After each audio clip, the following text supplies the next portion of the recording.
தற்போது பல விவகாரங்கள் வெளியாகி இருக்கிறது. அதுல மிக முக்கியமாக அமெரிக்காவை நம்பக கூட்டாளியாக ஆக்குவதற்கு தற்போது பெஞ்சமின் நேதன்யாகும் அவருடைய தீவிர வலதுசாரி தீவிரவாதிகளும், அப்படிதான் அதை சொல்ல வேண்டும், தடுத்து கொண்டிருக்கிறார்கள். இந்த யூத தீவிரவாதிகளான பென்கேவிர் மற்றும் பெசலில் ஸ்மோட்ரிச் போன்றவர்கள் மக்களை அழிக்கணும், வீசிக்கொண்டே இருக்கணும், ஃபோர்ஸபுளா எவாக்குவேட் பண்ணணும், ஹமாஸை அனிகிலேட் பண்ணணும் அந்த டெரிட்டோரியில இருந்து.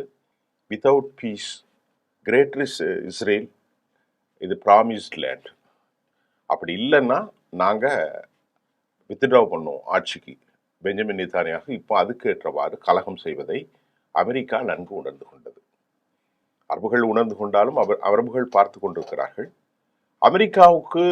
அமெரிக்காவினுடைய சிஐஏ மற்றும் இன்டெலிஜென்ஸ் ரொம்ப கவனமாக இதையெல்லாம் பார்த்து கொண்டிருக்கிறார்கள். ஒவ்வொரு நிமிடமும் நாம் பேசி கொண்டிருப்பதை விட 10,000 லட்சம் கோடி நுணுக்கமான செய்திகளை அமெரிக்கா இன்டெலிஜென்ஸ் அறிந்து கொண்டதால் ஜேடி வான்ஸ் அமெரிக்காவினுடைய வைஸ் பிரசிடென்ட் அவர் நேற்று ஸ்கேம் ஹியர் அதேர் அங்கே வந்துட்டாரு.